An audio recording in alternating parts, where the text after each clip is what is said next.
O Estado de Mato Grosso do Sul apresenta Episódio 3, FESUL 1980, o Festival do Boicote.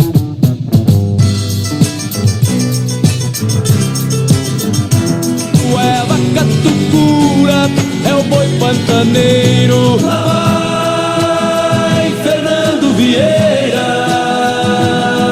Nasci na terra onde o sol se levanta, com genipapo, urucum, pintei meu corpo.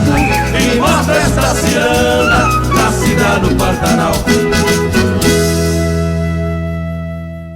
A segunda edição do FESUL marca aquele março de 1980. O Grupo Acaba irá manter a tradição de não passar em branco no festival, como vem fazendo desde 1960 nas disputas colegiais e universitárias. Aliás, os jornais de Campo Grande destacam que o Pantanal e assuntos regionais dominam os temas das músicas concorrentes naquele FESUL. Bem diferente do primeiro, quando o Acaba aparece solitário empunhando a bandeira da música regional e o Pantanal. Vencedores de 1979, com a surpreendente Canançuê, desta vez o Acaba aposta em Nos Mares de Xaraés. A composição é idealizada por Moacir Lacerda, que cede a parceria ao irmão Chico. A letra mantém o foco nos indígenas. No entanto, ao contrário de Canançuê, inspirada na história dos Chavante, etnia residente no vizinho Mato Grosso, em Nos Mares de Xaraés, ele cita 9 etnias indígenas que estão presentes historicamente no Mato Grosso do Sul. São eles Guaicuru, Cadiuel, Guarani, Yandevá, Caiová, Tupi, Terena, Guató e Paiaguá. Para fazer Canançuê, Moacir inspira-se nos livros de Darcy Ribeiro e Guido Bodiani. Já em Nos Mares de Xaraés, ele tem base na volumosa publicação que trata do Forte Coimbra, que o acabense conseguiu na Biblioteca do Exército. É neste livro sobre o forte que Moacir encontra uma pérola histórica, o Tratado de Paz e Amizade entre os portugueses e os indígenas Guaicuru, os famosos e temidos cavaleiros que não deixaram os espanhóis e seus aliados indígenas se apossarem da região pantaneira.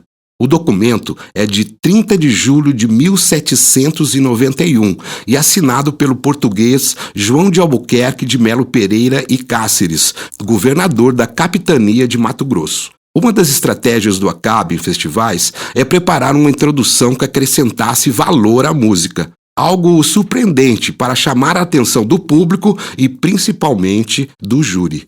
Foi assim em Canançuê.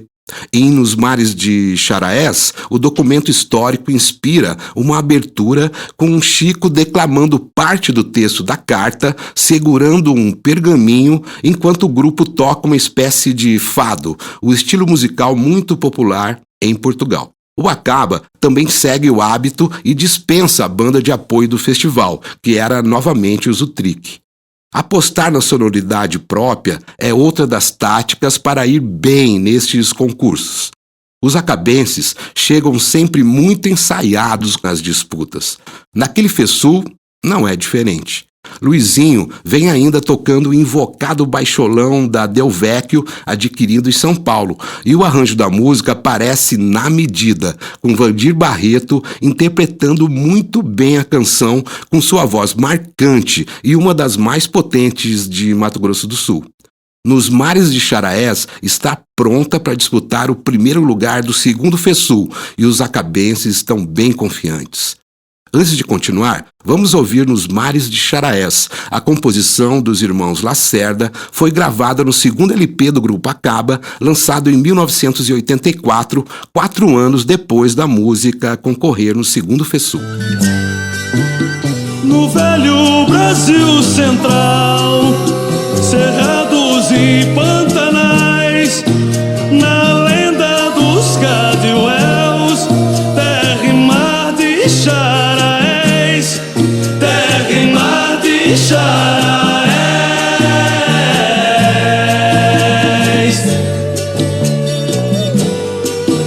Antigos donos da terra, galopando em pelo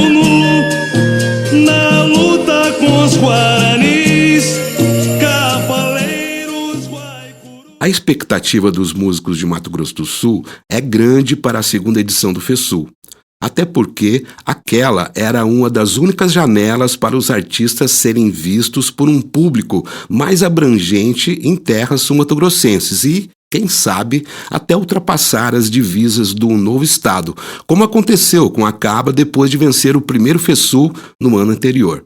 O grupo carrega a responsabilidade de ter de fazer bonito no festival, afinal é o campeão.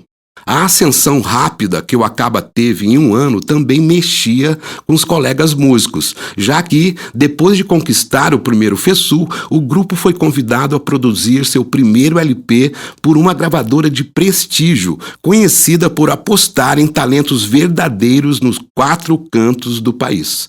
Todos almejavam o mesmo. Para os acabenses, acostumados com os festivais, a vitória novamente é a missão. Com um número maior de inscrições que no primeiro ano, a TV Morena está ainda mais disposta a investir no festival, como vinha fazendo. Depois de Tony Ramos apresentar o primeiro FESUL e Lima Duarte o primeiro Festão, a emissora contrata o galã ator-cantor Fábio Júnior para ser o mestre de cerimônias do segundo FESUL e realizar um show. Alguns músicos de sua banda são escalados, inclusive, para o júri. As músicas receberão prêmios do 1º ao 5º lugar e serão contemplados o melhor intérprete e a melhor letra. Para aumentar a competitividade, Onésimo decide eliminar o item tema dos critérios de julgamento do júri e deixar apenas letra, música e interpretação. As cidades do interior que estão participando são Fátima do Sul, Aquidauana, Dourados e Corumbá.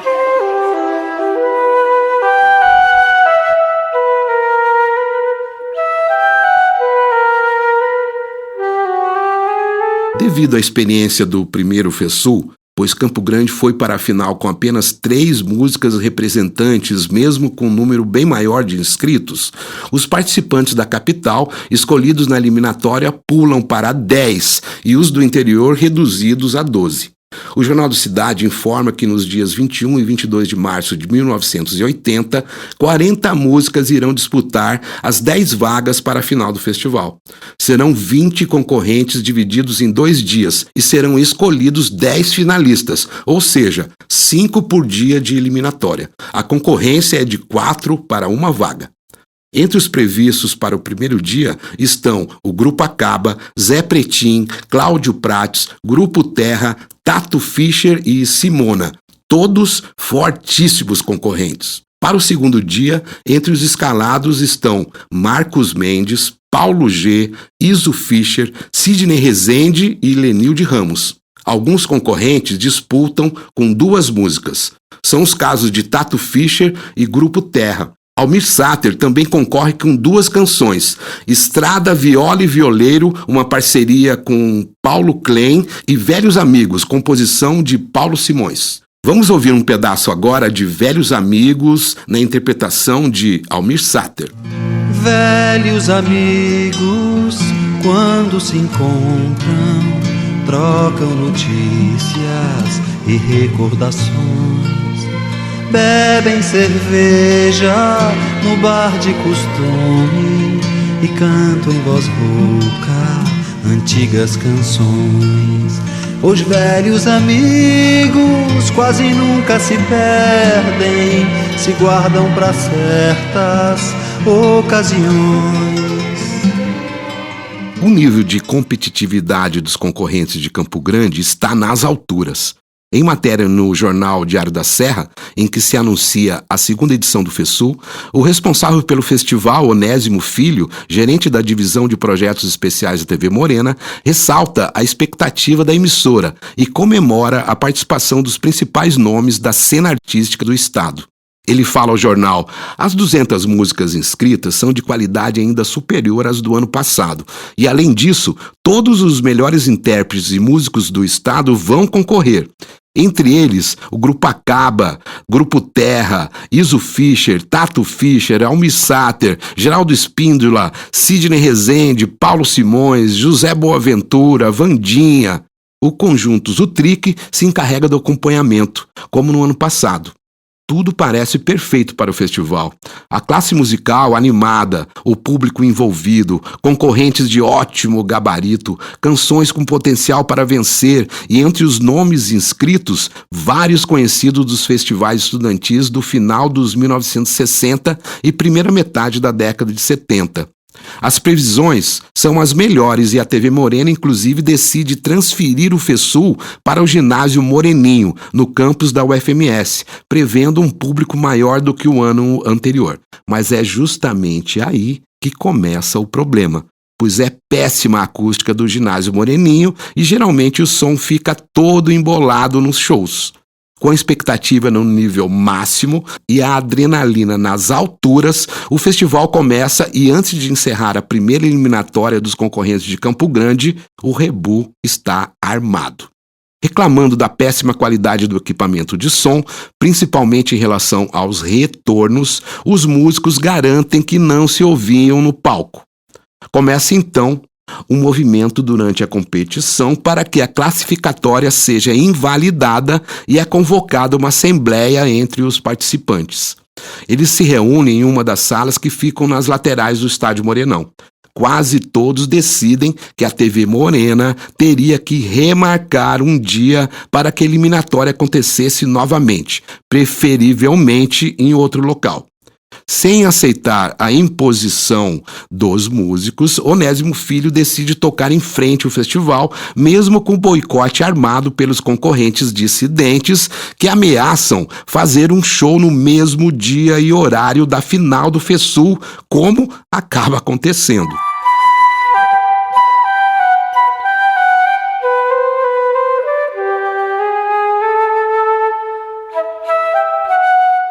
Dessa maneira, o segundo FESUL entra para a história como o Festival do Boicote e o episódio como a ocasião em que os músicos campograndenses compram briga com a poderosa TV Morena. A emissora é afiliada da Rede Globo e o maior e mais importante espaço de divulgação televisivo no Mato Grosso do Sul. O coordenador Onésimo Filho garante que poderia ter havido algum tipo de acordo com os músicos descontentes se eles tivessem parado a disputa logo nas primeiras canções. Mas todos os concorrentes do primeiro dia da classificatória já tinham se apresentado em iguais condições perante os jurados, que estavam usando fones de ouvido, sem a interferência do que os músicos estavam ouvindo no palco.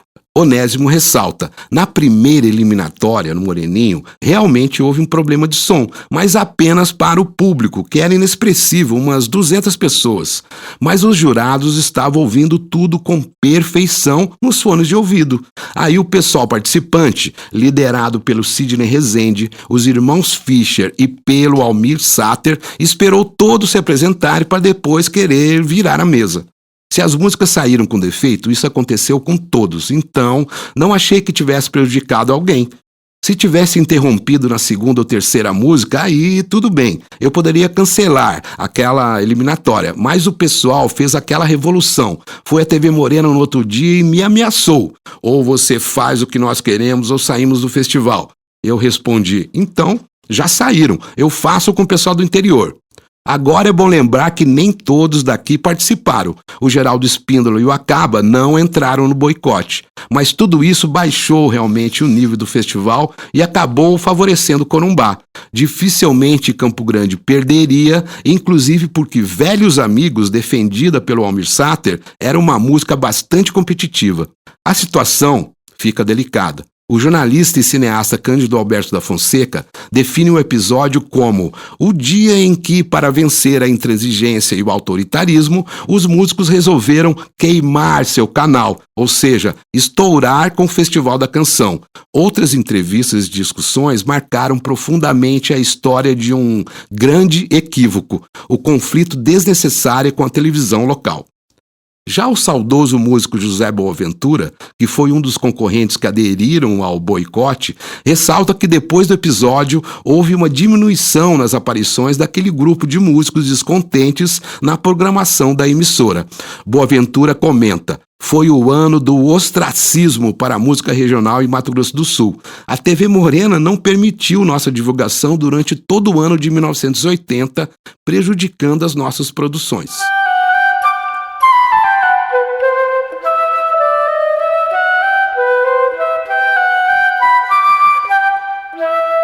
A reportagem, com declarações apenas de Onésimo Filho, coordenador do festival, enfatiza que, apesar de alguns dos concorrentes terem abandonado o evento, o FESU continuava com êxito a sua programação. Onésimo insiste que a empresa responsável pela sonorização, a Sonotec, já havia resolvido o problema e que o público e os participantes poderiam ir tranquilos ao Moreninho. Geraldo Espíndola decide não aderir ao boicote e permanece na disputa. Em entrevista, o compositor explica o porquê da sua posição. No FESU de 1980, eu não participei do boicote que se fez contra a TV Morena porque achei tolice ir contra um meio de comunicação de massa de que todo mundo precisa para pintar. Fui contra e não me arrependo, pois através de Tuiuiu e Jaburu fui convidado para fazer várias apresentações. Nessa canção, resumi minha posição no problema da preservação ecológica do Pantanal que ajudei a defender.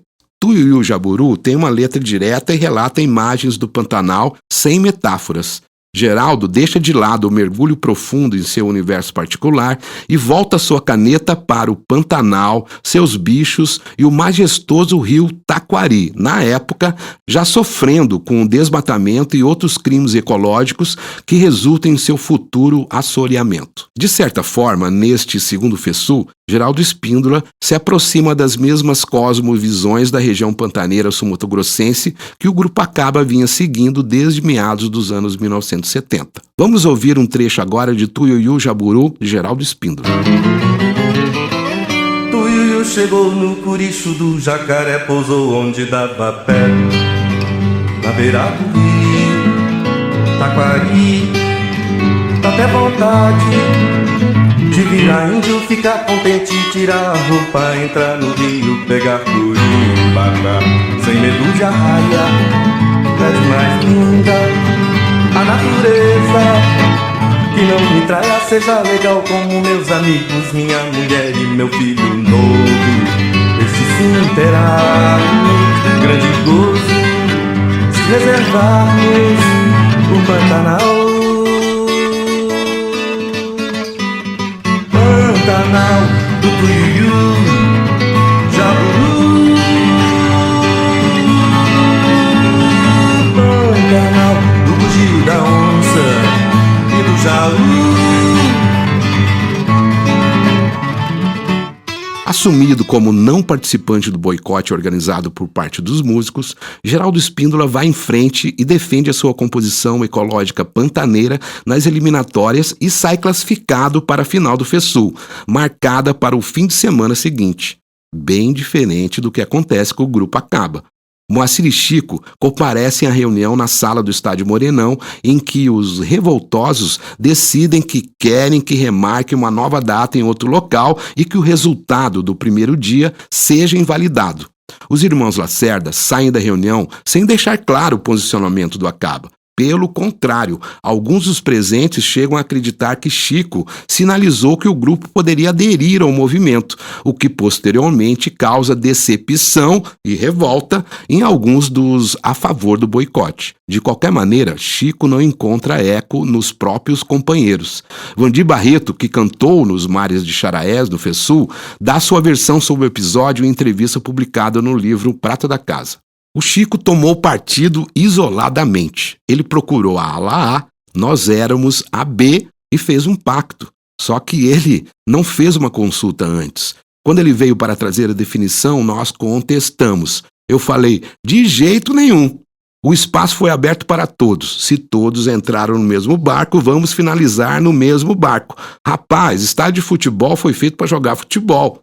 Quem participou da primeira noite, do primeiro momento, tinha que se sujeitar a chegar até a final de igual para igual. Eu contestei isso.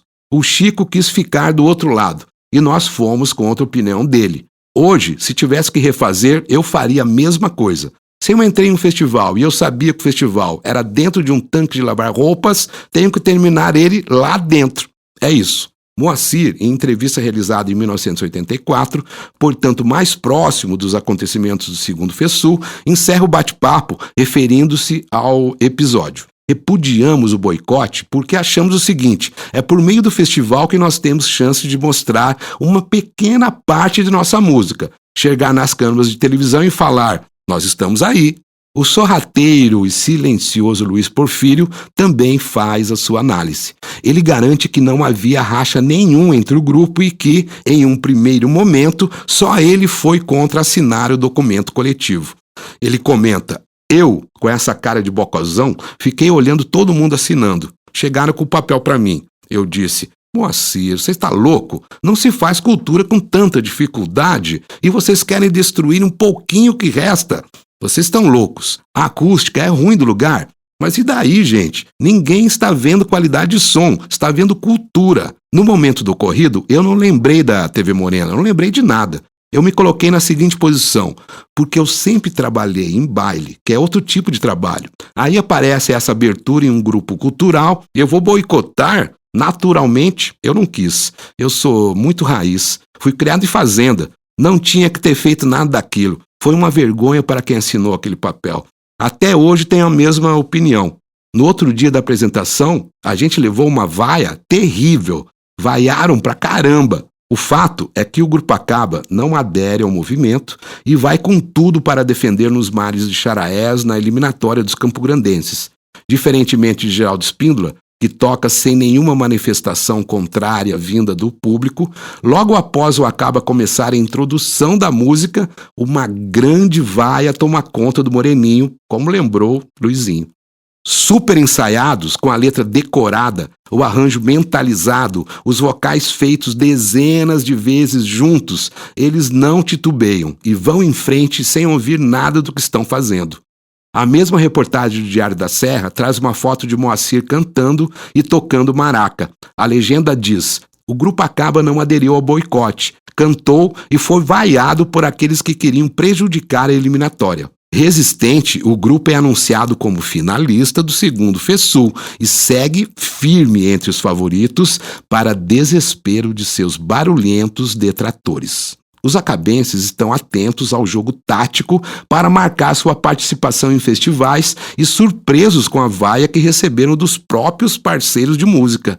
Por isso, refletem sobre introduzir algo novo na apresentação final do FESUL, até para desfazer o clima das eliminatórias. O tema da música que defendem é sobre indígenas e os mesmos estão passando por uma situação dramática no novo estado. Estão sendo expulsos e assassinados pelos fazendeiros vizinhos de suas reservas, algo bem distante do proposto no Tratado de Perpétua Paz por Melo e Cáceres, que servia de introdução nos mares de Charaés. Chico Lacerda tem a ideia de inovar no visual e substituir as roupas brancas por pretas. E assim é feito. Chico assume a produção do novo figurino e o grupo entra com as indumentárias pretas no palco do segundo FESUL, determinado a vencer o festival.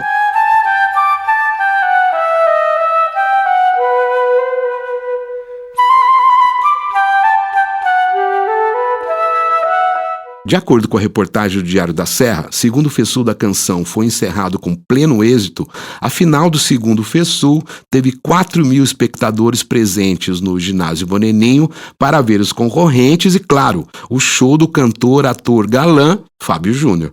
Como os campograndenses haviam ganhado os principais prêmios no primeiro FESUL, é grande a expectativa dos concorrentes do interior, especialmente de Corumbá. O próprio diretor Onésimo Filho admite que, com a saída dos concorrentes fortes de Campo Grande, é maior a possibilidade de vencer alguma música vindo dos municípios do interior, o que de fato ocorre. Por apenas 5 pontos de diferença do ganhador, como ressalta Onésimo Filho, o Grupo Acaba fica em segundo lugar, com Nos Mares de Charaés. A vencedora é a música vinda de Corumbá, de Nelson e José Mirra, chamada O Pródigo e defendida por Norma Atagiba, que é cadeirante. Ela também leva o prêmio de melhor intérprete. Em terceiro lugar, Geraldo Espíndola com sua canção ecológica Tuiuiu Jaburu.